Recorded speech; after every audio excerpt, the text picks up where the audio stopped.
1945, the bombs fell day and night. Then, in mid-April, the Red Army began massing on the outskirts of Berlin. 6,000 tanks, 2.5 million men. Hitler's birthday, the 20th of April, was marked by one final air raid. Then a strange calm beset the city.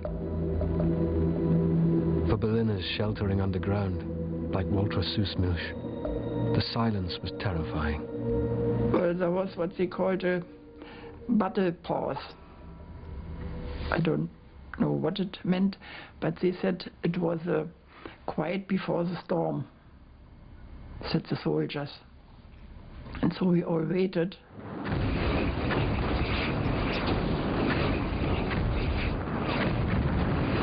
The next day, all hell was let loose as the Soviets unleashed the greatest concentration of artillery in history on a city.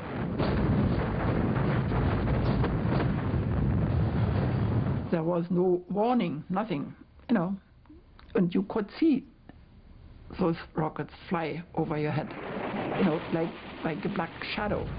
I just can't describe it. Wee, wee, wee, wee, wee. It went like that, and you know, your brain was just cooking.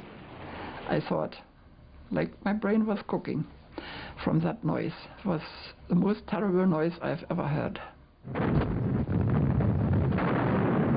With a field gun firing every 2 meters along the front, the barrage created shock waves of such intensity that the Russian gunners had to keep their mouths open to protect their eardrums. In the 10 days fighting for Berlin, the Soviet army altogether fired 1.8 million shells into the city. That was far more than all of the bombs dropped on Berlin by both the British and the American Air Forces. People crammed into any shelter they could find. 30,000 into Humboldt-Hain flak tower alone. In the last days of the war, the corridors were really full with people. It was difficult to do our duties. We had to walk through lots and lots of people and soldiers sleeping on the upper floors.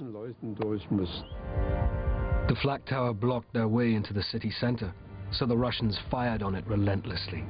Es gab kleine Zementwolken und ab und zu fiel dann so eine Luke runter. There were small cement clouds, and around the windows the walls came down. And we laughed a little that the architects never thought that one day this bunker would be shot at from the ground. The flak tower lowered its guns and fired back at the tanks. A medieval siege developed. The evidence of this gun battle is still there. But the reinforced concrete walls stood firm, and the Russian army had to go round the tower. The Russians then fought their way across the city from house to house, street to street.